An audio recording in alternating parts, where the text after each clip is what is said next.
Irmãos e irmãs, vamos a mais um momento da nossa liturgia da palavra. Momento de fé, de introspecção e meditação, aqui no blog repórterpaulomaciel.blogspot.com, facebook.com/Paulo Maciel da Rádio, canal no YouTube Paulo Roberto Maciel, Instagram Paulo Roberto Maciel 6 /. Eu vou transmitir agora a liturgia da palavra de 25 de março de 2022, sexta-feira, dia da Anunciação do Senhor. A cor dos paramentos litúrgicos é branca. No rito da celebração temos o glória, o creio, prefácio próprio, ofício da solenidade. Antífona da entrada. Ao entrar no mundo, Cristo disse: eis-me aqui, ó Pai, para fazer a tua vontade. Carta aos Hebreus, capítulo 10, versículos 5 e 7. Oração do dia, rezemos. Ó Deus, quisestes que vosso verbo se fizesse homem no seio da Virgem Maria, dai-nos participar da divindade do nosso Redentor, que proclamamos verdadeiro Deus e verdadeiro homem. Por nosso Senhor Jesus Cristo, vosso Filho, na unidade do Espírito Santo. Assim seja. Primeira leitura do livro do profeta Isaías, capítulo 7, versículos do 10º ao 14 e o capítulo 8º, versículo 10º. Naqueles dias o Senhor falou com Acaz, dizendo: pede ao Senhor teu Deus que te faça ver um sinal, quer provenha da profundeza da terra, quer venha das alturas do céu. Mas Acaz respondeu: não pedirei nem tentarei o Senhor. Disse o profeta: ouvi então vós, casa de Davi, será que achais pouco incomodar os homens e passais a incomodar até o meu Deus? Pois bem, o próprio Senhor vos dará um sinal. Eis que uma virgem conceberá e dará à luz um filho, e lhe porá o nome de Emanuel, porque Deus está conosco. Palavra do Senhor, graças a Deus. Salmo responsorial é o Salmo 40, versículos do 7º ao 11, refrão 8º A e 9º A. Eis que venho fazer com prazer a vossa vontade, Senhor. Repitamos: eis que venho fazer com prazer a vossa vontade, Senhor. Sacrifício e oblação não quisestes, mas abriste, Senhor, meus ouvidos. Não pedistes ofertas nem vítimas, holocaustos por nossos pecados. E então eu vos disse: eis que venho fazer com prazer a vossa vontade, Senhor. Sobre mim está escrito no livro: com prazer faço a vossa vontade, guardo em meu coração vossa lei. Eis que venho fazer com prazer a vossa vontade, Senhor. Boas novas de vossa justiça anunciei numa grande assembleia. Vós sabeis, não fechei os meus lábios. Eis que venho fazer com prazer a vossa vontade, Senhor. Proclamei toda a vossa justiça sem retê-la no meu coração. Vosso auxílio e lealdade narrei. Não calei vossa graça e verdade na presença da grande assembleia. Eis que venho fazer com prazer a vossa vontade, Senhor. Repitamos: eis que venho fazer com prazer a vossa vontade, Senhor. Segunda leitura da carta aos Hebreus, capítulo 10, versículos do 4º ao 10º. Irmãos, é impossível eliminar os pecados com o sangue de touros e bodes. Por isso, ao entrar no mundo, Cristo afirma: Tu não quiseste vítima nem oferenda, mas formaste-me um corpo. Não foram do teu agrado holocaustos, nem sacrifícios pelo pecado. Por isso eu disse, eis que eu venho. No livro está escrito a meu respeito, eu vim, ó Deus, para fazer a tua vontade. Depois de dizer, tu não quiseste nem te agradaram vítimas, oferendas, holocaustos, sacrifícios pelo pecado, coisas oferecidas segundo a lei, ele acrescenta, eu vim para fazer a tua vontade.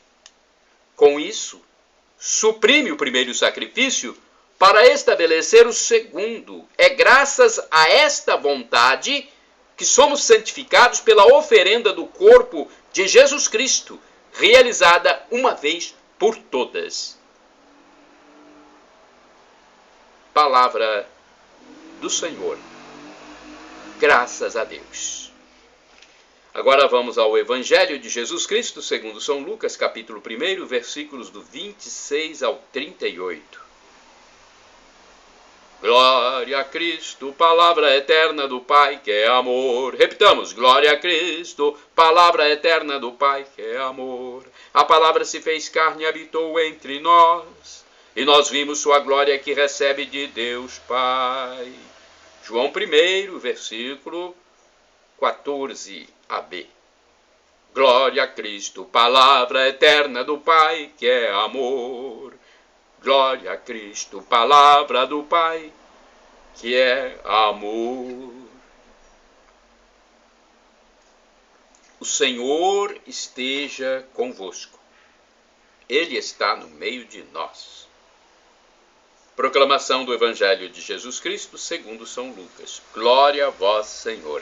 Pelo sinal da Santa Cruz, livra-nos Deus, nosso Senhor, dos nossos inimigos. Naquele tempo, o anjo Gabriel foi enviado por Deus a uma cidade da Galiléia chamada Nazaré, a uma virgem prometida em casamento a um homem chamado José. Ele era descendente de Davi e o nome da virgem era Maria. O anjo entrou onde ela estava e disse, alegra-te, cheia de graça, o Senhor está contigo.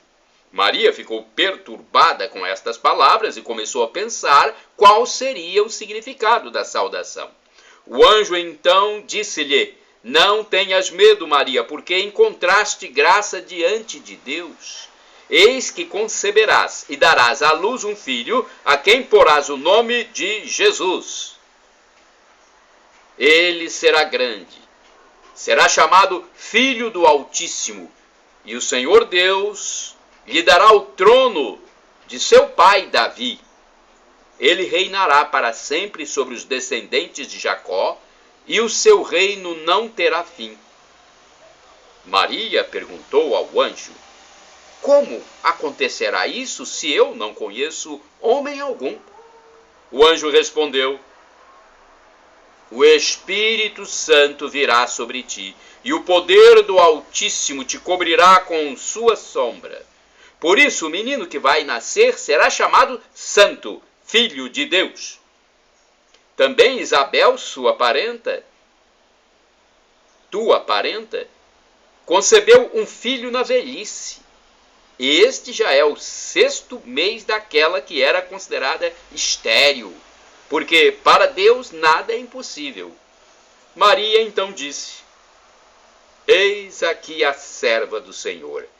Faça-se em mim segundo a tua palavra. E o anjo retirou-se. Palavra da salvação, glória a vós, Senhor. Vamos agora à reflexão. É um texto de Antônio Carlos Santini, liderança da Comunidade Católica Nova Aliança, e-mail santini@novaalianca.com.br. É a liturgia comentada do Santini, e-mail. Já falei, o título da reflexão é Virá sobre ti o Espírito Santo. Lucas, capítulo 1, versículos de 26 a 38. Este evangelho nos faz presentes ao momento sublime da encarnação do Verbo de Deus. Narra o encontro do céu e da terra, o diálogo entre Deus e a humanidade, representados pelo arcanjo Gabriel e pela Virgem Maria. Diante da pergunta de Maria, o anjo acena com a intervenção direta do Espírito de Deus na vida dela, enquanto agente divino da encarnação.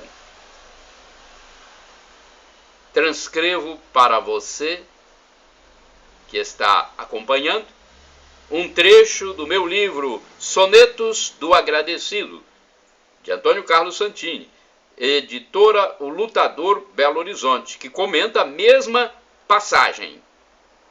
Vamos lá.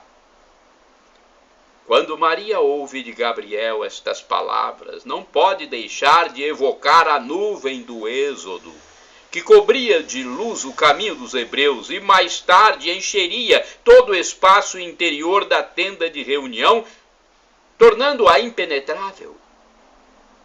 E a Virgem sabe que é chamada a resumir em sua pessoa todo Sião e dar, em nome da Assembleia das 12 Tribos, um primeiro sim, pleno e cabal, diante da vontade de Yahvé. Escolhida para esse momento, desde antes da fundação do mundo, revestida e investida de uma santidade ímpar, Maria é capaz dessa adesão total aos planos de Deus. Afinal, os padres da tradição oriental chamam a Mãe de Deus a toda santa, Panagia.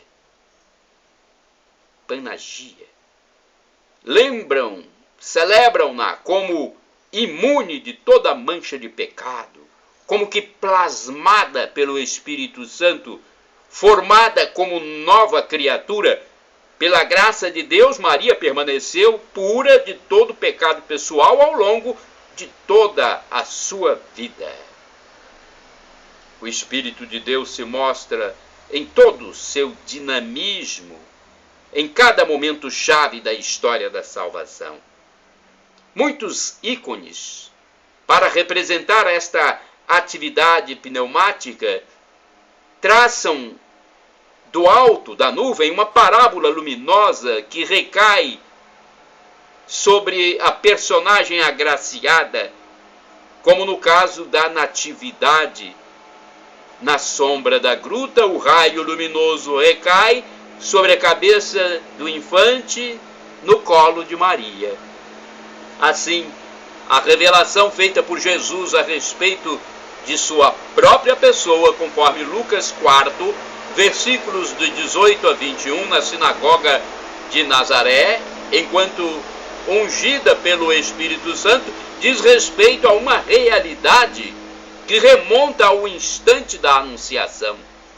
Diante do assentimento da Virgem, o Espírito Santo é enviado para santificar o seio da Virgem Maria e fecundá-la divinamente. Ele que é o Senhor que dá vida, fazendo com que ela conceba o Filho eterno do Pai em uma humanidade proveniente da sua. Tudo porque Maria disse sim. Irmãos e irmãs, orai sem cessar. Se enviais o vosso Espírito, renovais a face da terra. Salmo 104, versículo 30. Agora vamos falar um pouco sobre este dia, sobre a Anunciação e sobre uma santa que também se comemora hoje.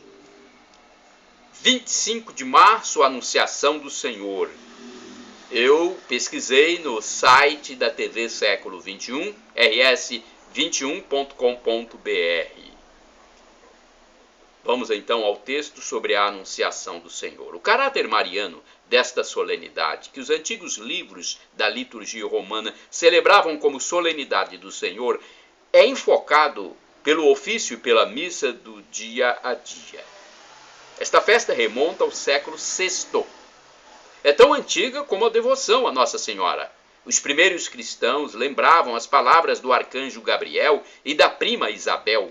O conteúdo da Anunciação diz respeito ao Messias e à sua mãe, quem nascerá dela é o Filho de Deus. Por isso, ela será chamada Mãe de Deus. O anjo usa a linguagem dos profetas do Antigo Testamento em suas profecias messiânicas, iniciando com um convite à alegria e garantindo a ajuda de Deus à Virgem escolhida para a mais alta missão. Maria é objeto das complacências divinas.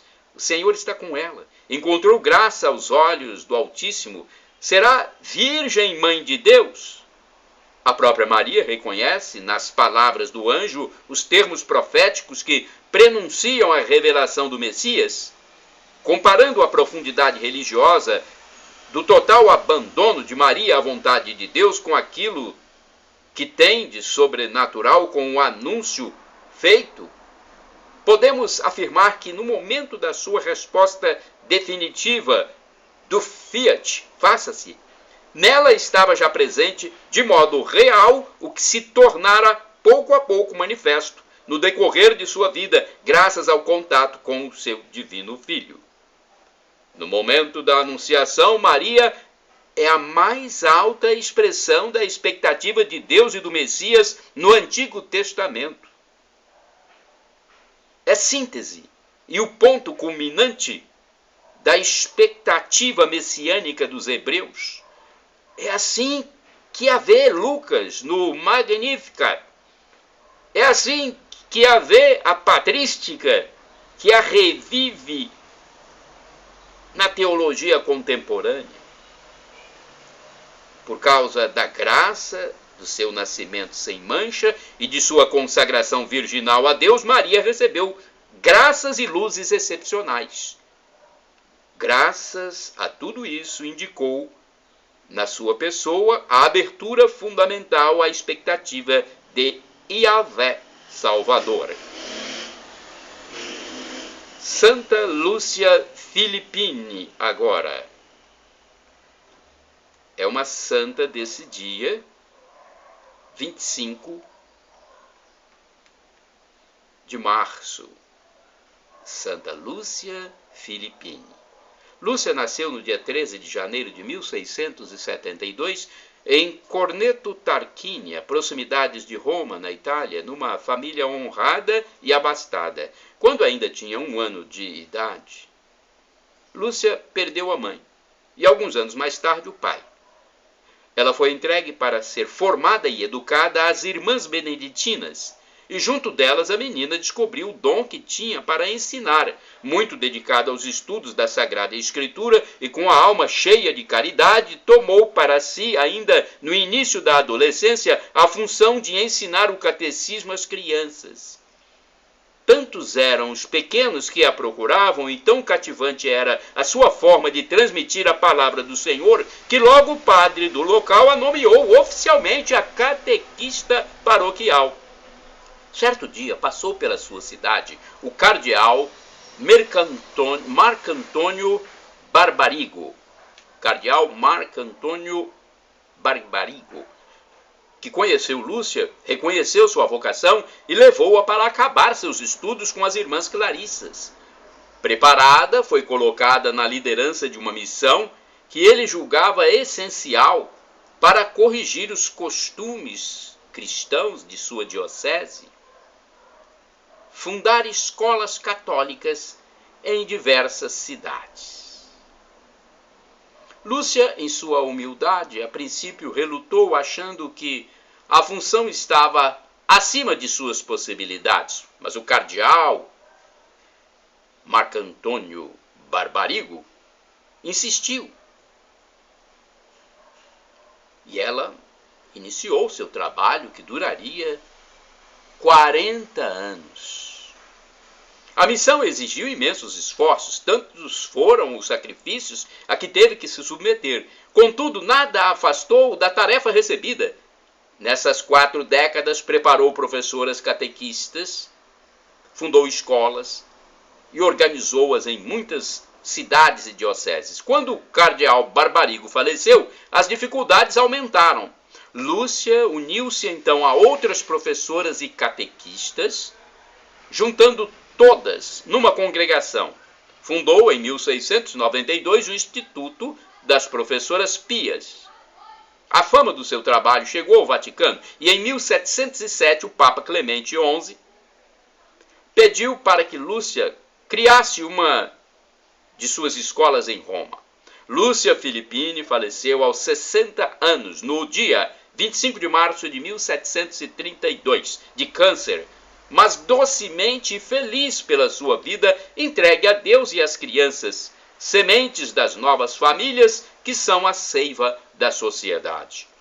Seu corpo descansa na Catedral de Montefiascone, onde começaram as escolas católicas do Instituto das Professoras Pias Filipinas, como são chamadas atualmente.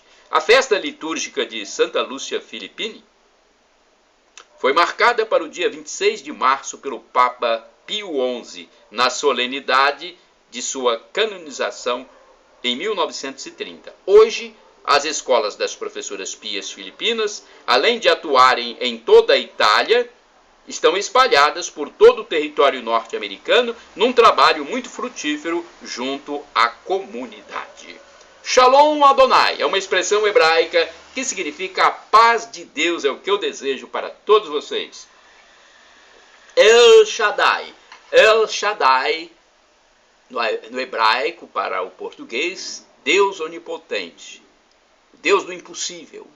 Peça, se for para o seu bem, Ele fará. 3 respostas Deus pode nos dar: sim, não ou espere. O que for para o nosso bem, Ele vai fazer, se nós pedirmos com fé. E agora, do aramaico, dialeto de Jesus, eu clamo Maranatá, como dizemos nós católicos, ou Maranata, como dizem nossos irmãos separados, os protestantes ou evangélicos. Não importa, somos todos irmãos e cristãos. E o significado é o mesmo: vinde, Senhor Jesus. Vem, Senhor. Um dia Ele vai voltar. Não sabemos quando, não sabemos o dia nem a hora. Por isso, temos que estar preparados, nos arrependendo de nossas transgressões, das nossas iniquidades, dos nossos pecados diariamente, porque nós somos pecadores, estamos sempre sujeitos à concupiscência, à iniquidade, ao pecado. Isso é real. Desde crianças pecamos. Quantas crianças fazem mal às outras? Menininhos que você nem imagina, às vezes, fazendo mal ao outro menininho, a outra menininha. O pecado está em nós. Por isso, temos que reconhecer a nossa fraqueza, nossa condição humilde. Reconhecer que somos pó, somos vermes. Um dia vamos ser enterrados e vamos virar pó, terra. Mas temos a esperança de uma outra vida. A vida eterna. Para isso, peçamos perdão a Deus. Perdão, Senhor, pelos nossos pecados, pelos meus pecados que acontecem a cada átimo de segundo. Pecados do pensamento, das omissões, dos atos, das palavras. Perdão, Senhor. Um dia Ele vai voltar. Muitos irão para o céu, muitos irão para o inferno. Peça perdão para ganhar o paraíso, o céu, a felicidade em plenitude, o gozo eterno, a vida eterna. Shalom.